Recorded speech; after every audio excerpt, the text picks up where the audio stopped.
നമസ്കാരം. ഇന്ന് വളരെ പ്രത്യേകമായിട്ടുള്ള കാര്യത്തെക്കുറിച്ച് ഓർമ്മിപ്പിക്കുവാനാണ് ഞാൻ വന്നിട്ടുള്ളത്. കാരണം വെച്ചാൽ നമ്മൾ ഓരോരുത്തരും പല പല കാര്യങ്ങളിലൂടെ അങ്ങോട്ടും ഇങ്ങോട്ടും ഓടിക്കൊണ്ട് നടക്കുന്നതല്ലാതെ ഏതെങ്കിലും ഒന്നിൽ സ്ഥിരമായിട്ട് നിൽക്കാറ് പൊതുവേ മനുഷ്യ സഹജമാണ്.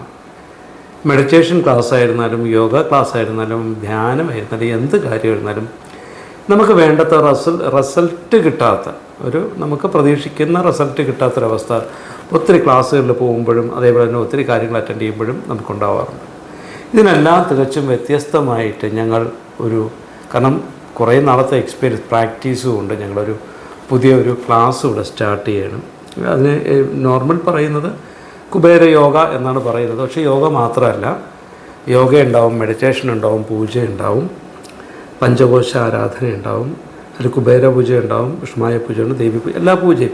കാരണം പൂജ പഠിപ്പിക്കുകയല്ല, എന്തുകൊണ്ട് ഈ പൂജയിൽ അറ്റൻഡ് ചെയ്താൽ എന്ത് ഗുണങ്ങൾ കിട്ടും, അതിൻ്റെ ദീക്ഷകളും കാര്യങ്ങളൊക്കെ നൽകിക്കൊണ്ട് ഏകദേശം 3 ദിവസം നീണ്ടു നിൽക്കുന്ന ഒരു ക്ലാസ് ഞങ്ങളവിടെ എടുക്കാൻ ഉദ്ദേശിക്കുകയാണ്. എല്ലാവർക്കും അത് പ്രായഭേദമന്യേ എല്ലാവർക്കും പങ്കെടുക്കാവുന്നതാണ്. സ്ത്രീകൾക്കും പുരുഷന്മാർക്കും എല്ലാവർക്കും പങ്കെടുക്കാം. അക്കോമഡേഷനൊക്കെ ഇവിടെ അറേഞ്ച് ചെയ്തിട്ടുണ്ട്. അതിനെക്കുറിച്ച് ഞാനൊരു വിശദമായിട്ടുള്ളൊരു രൂപരേഖ തയ്യാറാക്കിയിട്ട് നിങ്ങൾക്ക് മുന്നിൽ അവതരിപ്പിക്കാൻ പോവാണ്. അതാണ് ഇന്നത്തെ ടിപ്സ് എന്ന് പറയാൻ പറ്റത്തില്ല. ഇത് നമ്മുടെ ജീവിതം മാറ്റിമറിക്കാൻ പറ്റുന്ന ഒരു രീതിയാണ്. നമ്മൾ ഒരു 3 ദിവസം നമ്മളൊന്ന് മെനക്കെട്ടാൽ നമ്മുടെ ലൈഫിൽ ഒത്തിരി ചേഞ്ച് ഉണ്ടാകും. കാരണം ഞാൻ പറയുന്ന ഓരോ ടിപ്സുകൾ നിങ്ങൾ അപ്ലൈ ചെയ്യുമ്പോൾ നിങ്ങൾക്ക് വ്യത്യാസമുണ്ട്. അതേപോലെ തന്നെ അതിനെല്ലാം കൂട്ടിക്കലർത്തിക്കൊണ്ട് ഒരു വ്യക്തിയുടെ നെഗറ്റീവ് എനർജി മുതൽ അത് ഫിൽറ്റർ ചെയ്ത്, അതായത് ഇവിടെ വന്ന് ജോയിൻ ചെയ്ത് തിരിച്ചു പോകുമ്പോൾ പുതിയൊരു മനുഷ്യനായിട്ട് തിരിച്ചു പോകാം. അത് ജീവിതത്തിൽ ഒരടുക്കും ചിട്ടയുണ്ടാക്കി കുറേ നല്ല നല്ല അനുഭവങ്ങളും നല്ല നല്ല മാറ്റങ്ങളും വരുത്തി കുറേ അറിവുകളും സമ്പാദിച്ചുകൊണ്ട് നമുക്ക് തിരിച്ചു പോകാൻ പറ്റുന്ന ഒരു ക്ലാസ്സാണ് ഞങ്ങളടുത്ത് സ്റ്റാർട്ട് ചെയ്യുക. എത്രയും പെട്ടെന്ന് സ്റ്റാർട്ട് ചെയ്യുന്നുണ്ട്. അതിൻ്റെ പണിപ്പുരയിലാണ്. ഞങ്ങൾ കുറേ കാലം കൊണ്ട് അതിലായിരുന്നു. ഇപ്പോൾ ഏകദേശം നമ്മളത് തീർന്നിട്ടുണ്ട്. അപ്പോൾ അതിനെക്കുറിച്ചാണ് ഞാൻ പറഞ്ഞു തരുന്നത്. ഞാൻ വിഷയത്തോട്ട് കിടക്കാം. ഞാൻ ഡോക്ടർ ഷാജി കെ നായർ, സൂര്യദേവമഠ കുബേരാശ്രമം മഠാധിപതിയും തേജസ് ഫെങ്ഷി ഡയറക്ടറുമാണ്.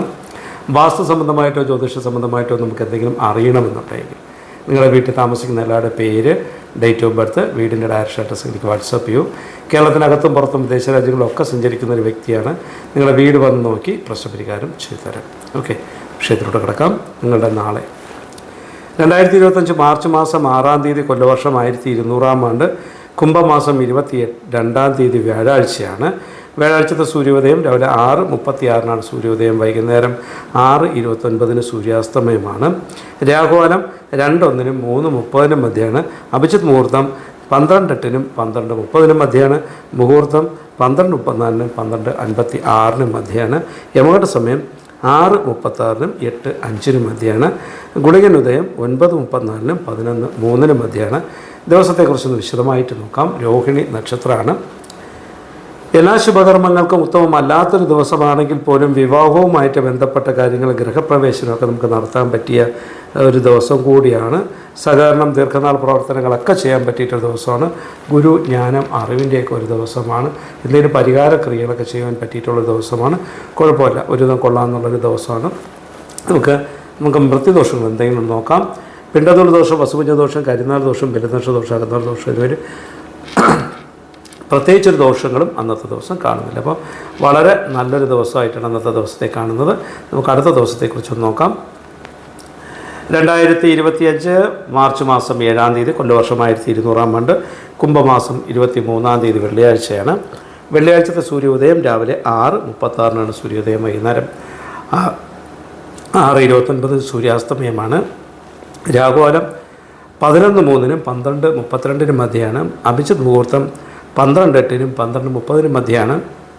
മുഹൂർത്തം 12:34-നും 12:56-നും മധ്യയാണ്. ഗുളികനുദയം 8:05-നും 9:34-നും മധ്യയാണ്. യമകണ്ഠ സമയം 3:30-നും 4:59-നും മധ്യയാണ്. ദിവസത്തെക്കുറിച്ച് നോക്കാം. മകയിരം നക്ഷത്രമാണ്. എല്ലാ ശുഭകർമ്മങ്ങൾക്കും ഉത്തമമായിട്ടുള്ളൊരു ദിവസമാണ്.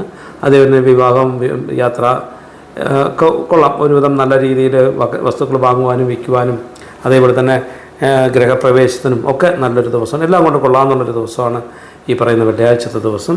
അന്ന് മൃത്യുദോഷങ്ങൾ എന്തെങ്കിലും ഉണ്ടോ നോക്കാം. പിണ്ടതോൾ ദോഷം, വസുപുജ ദോഷം, കരിനാൾ ദോഷം, പെരുന്നക്ഷ ദോഷം, അകന്നാൾ ദോഷം എന്നിവയിൽ ആരെങ്കിലും മരണപ്പെടുകയാണെങ്കിൽ അവർക്ക് അകന്നാൾ ദോഷമുണ്ട്. അപ്പോൾ ഈ മരണാനന്തര ദോഷങ്ങളൊക്കെ കൃത്യമായിട്ട് നമ്മൾ നോക്കി കൈകാര്യം ചെയ്ത് കൊണ്ടുപോയാൽ അത്ര നല്ലതായിരിക്കും. നേരത്തെ പറഞ്ഞതുപോലെ ഇന്നത്തെ പ്രോഗ്രാം ഇടാൻ പറ്റില്ല, കാരണം ഇന്നലെ ഒത്തിരി തിരക്കിലായിപ്പോയി, അതുകൊണ്ടാണ് ഇന്ന് ഇടാൻ പറ്റാത്തത്. നാളെയും മറ്റന്നാളും ഇട്ടിട്ടുണ്ട്. അപ്പോൾ നാളെ ഞാൻ മിക്കവാറും എറണാകുളത്ത് വരാൻ ചാൻസ് ഉണ്ട്. നിങ്ങളുടെ വീട് ആ ഭാഗത്തൊക്കെ ആണെങ്കിൽ വിളിച്ച് കഴിഞ്ഞാൽ ഒന്ന് നോക്കി കറക്റ്റ് ചെയ്ത് തരാം. അപ്പോൾ ഞാൻ പറഞ്ഞു വന്നത്, നമ്മളൊരു യോഗ ആൻഡ് മെഡിറ്റേഷൻ്റെ ക്ലാസ് സ്റ്റാർട്ട് ചെയ്യാണ്. ഫീസൊക്കെ വളരെ കുറവാണ്, 3500 രൂപയുള്ളൂ ഒരു ദിവസം. 3 ദിവസത്തെ ക്ലാസ്സാണ്. അത് ഫുഡ്, അക്കോമഡേഷൻ എല്ലാം ചേർത്താണ് 3500 രൂപ. 3 നേരത്തെ ഭക്ഷണം ഉണ്ടാവും, 2 നേരം സ്നാക്സ് ഉണ്ടാവും, ടീ ഉണ്ടാവും, അതേപോലെ തന്നെ കിടക്കാനുള്ള സൗകര്യം ഉണ്ടാവും. ബാക്കി എല്ലാ കാര്യങ്ങളും ഇവിടെ അവൈലബിൾ ആണ്. അതേപോലെ തന്നെ ഒരു ദിവസം 3 ദിവസത്തെ ക്ലാസ്സാണ്. വെള്ളിയാഴ്ച സ്റ്റാർട്ട് ചെയ്ത് ഞായറാഴ്ച അവസാനിക്കുന്ന ക്ലാസ്സാണ് നമ്മൾ സെറ്റ് ചെയ്യുന്നത്. വെള്ളിയാഴ്ച ഇടന്ന് രാവിലെ മുതൽ തലേദിവസം വ്യാഴാഴ്ച വൈകുന്നേരം എത്തേണ്ടതായിട്ട് വരും. വെള്ളിയാഴ്ച രാവിലെ മുതൽ നമുക്ക് ഫസ്റ്റ് മെഡിറ്റേഷൻ, 2ാമത് യോഗ, 3ാമത് നമ്മുടെ ദേവീക്ഷേത്രവുമായിട്ട് ബന്ധപ്പെട്ട കാര്യങ്ങൾ കുറച്ച് ചെയ്യുന്നുണ്ട്. അതിൻ്റെ ആക്ടിവിറ്റീസാണ് കുറച്ച് ചെയ്യുന്നത്. അത് കഴിഞ്ഞാൽ ഉച്ചഭക്ഷണം, രാവിലെ കാപ്പിയുടെ കന്നഡയിലുണ്ടാകും. പിന്നെ ഉച്ചഭക്ഷണം, അത് കഴിഞ്ഞാൽ 3 മണി വരെ റെസ്റ്റാണ്. റെസ്റ്റ് കഴിഞ്ഞാൽ വീണ്ടും യോഗയാണ്. യോഗ കഴിഞ്ഞിട്ട് നമുക്ക് ലാസ്റ്റ് 8 മണി മുതൽ 9 വരെയുടെ ഒരു എക്സ്പീരിയൻസ് ഷെയറിങ്ങും കാര്യങ്ങളെല്ലാം ഉണ്ടാവും. അതിൻ്റെ അടുത്ത ദിവസം നമ്മൾ ശനിയാഴ്ച രാവിലെ വീണ്ടും ഇതേപോലെ തന്നെ രാവിലെ മെഡിറ്റേഷനാണ്, യോഗയുണ്ടാവും. അത് കഴിഞ്ഞാൽ കുബേര പൂജയിൽ അറ്റൻഡ് ചെയ്യേണ്ടതായിട്ടുണ്ട്. അത് കഴിഞ്ഞാൽ 3 മണിക്ക് യോഗ, വീണ്ടും യോഗയാണ്. അത് കഴിഞ്ഞാൽ എക്സ്പീരിയൻസ് ഷെയറിങ്ങാണ്. അതേപോലെ ഞായറാഴ്ച ദിവസവും രാവിലെ മെഡിറ്റേഷൻ, യോഗ ഇങ്ങനെയുള്ള കാര്യങ്ങൾ കടന്നു പോയിട്ട് നമുക്ക് വിഷ്ണുമായ പൂജയുടെ അതിൽ അറ്റൻഡ് ചെയ്യാൻ പറ്റും. ഇതൊക്കെ ചെയ്യണമെന്നുള്ളവർക്ക് മാത്രം. അത് കഴിഞ്ഞാൽ പിന്നെ വരുന്നത് പഞ്ചകോശ ആരാധനയാണ്.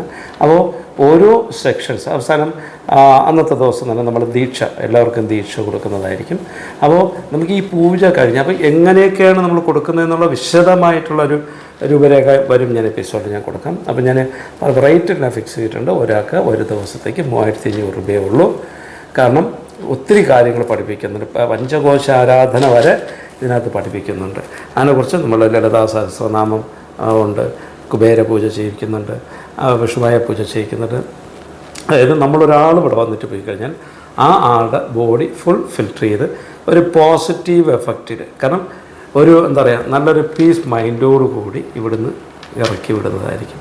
അത്രയും എനർജി ഫിൽറ്റർ ചെയ്തിട്ടുണ്ട്. എന്ത് നെഗറ്റീവ് എനർജി ഉണ്ടെങ്കിലും ആ ഫുള്ളായിട്ടുള്ള നെഗറ്റീവ് എനർജി ഫിൽറ്റർ ചെയ്തിട്ട് പുതിയൊരാളാക്കി മാറ്റിയെടുക്കുന്ന ഒരു സിസ്റ്റമാണ്. യോഗയിലും മെഡിറ്റേഷനിലൂടെ മാത്രമാണ് നമ്മൾ ചെയ്യുന്നത്. പിന്നെ ദീക്ഷ കൊടുക്കുന്നുണ്ട്. ഇതെല്ലാ കാര്യങ്ങളും ചെയ്ത് കൊണ്ടുപോകാൻ വേണ്ടി 3 ദിവസത്തെ ക്ലാസ്സാണ്. നേരത്തെ പറഞ്ഞു ഒരു ദിവസത്തേക്ക് 3500. കാരണം ഫുഡും അക്കോമഡേഷനും എല്ലാം ചേർത്താണ് ആ റേറ്റ് വരുന്നത്. നിങ്ങൾക്ക് താല്പര്യമുണ്ടെങ്കിൽ നിങ്ങൾ വിളിച്ച് ബുക്ക് ചെയ്യുക. വലിയ റേറ്റ് ഒന്നും അല്ല നമ്മൾ വായിക്കുന്നത്. ഈ പഞ്ചകോശ ആരാധന മാത്രം പുറത്ത് പഠിപ്പിക്കുന്നതിന് 50,000 രൂപയ്ക്ക് പുറത്ത് വായിക്കുന്ന ആൾക്കാർ നമ്മുടെ ഇടയിൽ തന്നെയുണ്ട്. നമ്മളതൊന്നുമല്ല, നമ്മളെല്ലാം ചേർത്തിട്ടാണ് നമ്മൾ ഈ റേറ്റിൽ വായിക്കുന്നത്. താല്പര്യമുണ്ടെങ്കിൽ നിങ്ങളെന്നെ ഈ ഇതിൽ കൊടുത്തേക്കുന്ന മറ്റേ നമ്പറിൽ അത് വിളിച്ച് ബുക്ക് ചെയ്യുക. ഓഫീസ് നമ്പറുണ്ട്, അതിൽ വിളിച്ച് ബുക്ക് ചെയ്തോളൂ. എന്തെങ്കിലും ഡൗട്ട് ഉണ്ടെങ്കിൽ എന്നെ വിളിച്ച് ഞാൻ വിശദമായിട്ട് പറഞ്ഞുതരാം. ഇന്നത്തേക്ക് പ്രത്യേകിച്ച് നിങ്ങൾക്കൊരു ടിപ്സും എനിക്ക് തരാമില്ല. പക്ഷേ ഒരു കാര്യം മനസ്സിലാക്കുക, വെള്ളിയാഴ്ച ദിവസത്തേക്ക് നമ്മൾ ഇത് ശനിയാഴ്ച വരുന്ന കുബേര പൂജയിൽ പങ്കെടുക്കുക. അല്ലാതെ നമുക്ക് നീരാഞ്ജനം കത്തിക്കാം, അല്ലെങ്കിൽ ശനിദോഷ പരിഹാരത്തിന് കാക്കയ്ക്ക് ഫുഡ് കൊടുക്കാം. അത് വെള്ളിയാഴ്ച വൈകുന്നേരം തലയെണ്ണയുടെ അടിയിൽ എള്ളു വെച്ചിട്ട് കിടന്നുറങ്ങുക. ശനിയാഴ്ച രാവിലെ അത് ചോറിൻ്റെ കൂടെ ഇട്ട് ചോറ് വേവിച്ചിട്ട് അതിനകത്തിട്ട് ശേഷം ശുദ്ധമായിട്ടുള്ള നല്ലെണ്ണ ഒഴിച്ചിട്ട് കാക്കയ്ക്ക് കൊടുക്കുക. ശനിദോഷ പരിഹാരം ചെയ്യും. ഏതായിരുന്നാലും ഒത്തിരി ടയേർഡായിട്ടിരിക്കുന്ന ഒരവസ്ഥയാണ്. ഇന്ന് രാവിലെ ഞാനൊരു വാട്സാപ്പിലൊരു സ്റ്റാറ്റസ് ഇട്ടിട്ടുണ്ടായിരുന്നു. ഞാനിന്ന് രാവിലെ അഗ്നിഹോത്രം എന്ന് പറയുന്നത് ഇതാണ്. ഇന്ന് രാവിലെ ഞങ്ങൾക്ക് അഗ്നിഹോത്രം ഇവിടെ ചെയ്യാറുണ്ട്. ഈ അഗ്നിഹോത്രത്തിനെ കുറിച്ച് ഒത്തിരി ക്ലാസ് എടുത്തിട്ടുണ്ട്. ഞാൻ എപ്പോഴും ക്ലാസ് എടുക്കാറുണ്ട്. അപ്പോൾ ഈ അഗ്നിഹോത്രം എന്ന് പറയുന്നത് വളരെ പവർഫുള്ളായിട്ടുള്ളതാണ്. ഈ ഒരു ബൗളിന് തന്നെ അളവുണ്ട്.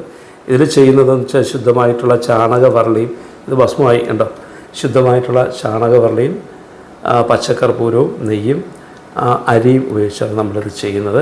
ഈ അഗ്നിഹോത്രം ചെയ്യുമ്പോൾ അഗ്നിഹോത്രം ചെയ്യുന്നതിൻ്റെ അവിടുന്ന് 50 മീറ്റർ ചുറ്റളവിൽ ഫുള്ള് ഒരു പോസിറ്റീവ് എനർജി ക്രിയേറ്ററാണ്. ഇതെല്ലാം ഈ ക്ലാസ്സിൽ പഠിപ്പിക്കുന്ന അഗ്നിഹോത്രം ഉൾപ്പെടെ നിങ്ങൾ ഈ ക്ലാസ്സിൽ പഠിപ്പിക്കും. അതേപോലെ തന്നെ ഇത് ചെയ്ത് കഴിയുമ്പോൾ ഏറ്റവും ഗുണമെന്ന് വെച്ചാൽ ഈ ചാരത്തിന് വലിയ പ്രത്യേകതയാണ്. ചാരത്തിന് വലിയ പ്രത്യേകത. കാരണം സ്കിൻ ഡിസീസ് വരെ മാറ്റാൻ പറ്റുന്നതാണ് ഈ ചാരം. അതേപോലെ തന്നെ ഈ ചാരം ഉള്ളിൽ കഴിക്കാൻ പറ്റുന്നതാണ്. തേനിൽ ചാലിച്ച് നമുക്ക് ഉള്ളിൽ കഴിക്കുമ്പോൾ ഉദര സംബന്ധമായിട്ടുള്ള പ്രശ്നങ്ങൾ മാറ്റുവാനുള്ള കഴിവിനകത്തുണ്ട്. അപ്പോൾ ഈ അഗ്നിഹോത്രം എന്ന് പറയുന്നത് ഹൈലി ഒരു നെഗറ്റീവ് എനർജി ഡിസ്ചാർജറാണ്. യഥാവിധി മന്ത്രം ജപിച്ച് നമുക്ക് ചെയ്യണം. ഞാൻ ഈ കാണിക്കാൻ കാരണം ഈ അഗ്നിഹോത്രത്തിൽ നിന്ന് ഞാൻ ഇന്നൊരു ഫോട്ടോ എനിക്ക് ഒത്തിരി വെറുതെ രാവിലെ എന്ന് സ്റ്റാറ്റസിൻ്റെ വീട്ടിൽ ഒരു ഫോട്ടോ എടുത്തപ്പോൾ തീയിൽ നിന്നും ചാരത്തിൽ നിന്നും ഉയർത്തെഴുന്നേറ്റ് വളർന്നു വരുന്നതായിട്ടുണ്ടായിട്ടുള്ള ഒരു ഫിനിക്സ് പക്ഷിയുടെ രൂപത്തെ അതിനകത്ത് കണ്ടു. ഞാൻ ഇതിനകത്തൊന്ന് കൊടുത്തേക്കാം, ഒന്ന് കണ്ടു നോക്കും. ഇഷ്ടപ്പെടുകയാണെങ്കിൽ നിങ്ങളതിനെ ഈ ഒരു കമൻറ്റ് ചെയ്യുക. ഒരു കാര്യം കൂടെ എനിക്ക് പ്രത്യേകിച്ച് പറയാനുള്ളതെന്ന് വെച്ച് കഴിഞ്ഞാൽ നിങ്ങൾക്ക് എന്തെങ്കിലും അറിയണമെന്നുണ്ടെങ്കിൽ ഒരിക്കലും യൂട്യൂബിൽ കമൻറ്റ് ചെയ്ത് കഴിഞ്ഞാൽ എനിക്കതിൻ്റെ മറുപടി എനിക്ക് തരാൻ ബുദ്ധിമുട്ടാണെന്ന് പറയുമ്പോൾ ഞാൻ കമൻറ്റ് മിക്കവാറും നോക്കാറില്ല. നിങ്ങൾക്കെല്ലാം അറിയാമല്ലോ, എന്നെ ചീത്ത വിളിച്ചുകൊണ്ടിട്ടുണ്ട് കമൻറ്റ് പോലും ഞാൻ നോക്കാറില്ല. അതുകൊണ്ട് യൂട്യൂബിൽ കമൻറ്റ് ചെയ്ത് കഴിഞ്ഞാൽ നിങ്ങൾക്കൊക്കെ അങ്ങോട്ടും ഇങ്ങോട്ട് കാണാമെന്നല്ലാതെ എനിക്ക് നോക്കാനുള്ള സമയമില്ല. അതുകൊണ്ട് നിങ്ങൾക്ക് എന്തെങ്കിലും അറിയണമെങ്കിൽ എൻ്റെ വാട്സപ്പ് നമ്പർ അതിനകത്ത് കൊടുത്തിട്ടുണ്ട്. അതിൽ ചോദിച്ചു കഴിഞ്ഞാൽ ഞാൻ എൻ്റെ കൃത്യമായിട്ടുള്ള മറുപടി തരാം. അല്ല, എന്നെ വിളിക്കാം. എപ്പോഴും നിങ്ങൾക്ക് ഒരു സ്വപ്നം ഞാൻ തിരക്കാണെങ്കിൽ നിങ്ങൾക്ക് വിളിച്ചിട്ട് കിട്ടിയില്ലെങ്കിൽ ഒന്നും കൂടെ വിളിക്കാം. നിങ്ങൾക്ക് എന്ത് കാര്യം ഉണ്ടെങ്കിൽ എൻ്റെ ഒത്തിരി ആൾക്കാർ വിളിക്കുമ്പോൾ ഞാൻ മറുപടി ഞാൻ കൊടുക്കാറുണ്ട്. അതുകൊണ്ട് യൂട്യൂബിൽ ഇട്ടിട്ട് ഞാൻ മറുപടി ഒന്നും തരുന്നില്ല എന്ന് പറഞ്ഞാൽ യൂട്യൂബ് നോക്കി മറുപടി ഇട്ടുകൊണ്ടിരുന്നു കഴിഞ്ഞാൽ നമുക്ക് മറ്റുള്ള ഒരു കാര്യം ചെയ്യാൻ നമുക്ക് പറ്റത്തില്ല. അപ്പോൾ നിങ്ങൾക്ക് അറിയണം എന്ന് അത്യാശയോടുകൂടി ചോദിക്കുന്ന ആൾക്ക് നമുക്ക് ഇതിലൂടെ വാട്സാപ്പിലൂടെ നമുക്ക് ചോദിക്കാൻ പറ്റും. വാട്സാപ്പിലൂടെ നിങ്ങൾ ചോദിക്കുക. യൂട്യൂബിലൂടെ ചോദിച്ചു കഴിഞ്ഞാൽ അതിനുള്ള മറുപടി എനിക്ക് തരാൻ ബുദ്ധിമുട്ടുള്ളത് കൊണ്ടാണ്. ഓക്കെ, ഞാൻ അതിനകത്ത് മിക്കവാറും കമൻറ്റുകൾ ഞാൻ നോക്കാറില്ല. അതുകൊണ്ട് നിങ്ങൾ വാട്സാപ്പിലൂടെ ചെയ്തോളൂ. ഞാൻ എൻ്റെ മറുപടി കൃത്യമായിട്ട് തരാം. അടുത്തൊരു എപ്പിസോഡുമായിട്ട് കാണുന്നതിലേക്കും നന്ദി, നമസ്കാരം.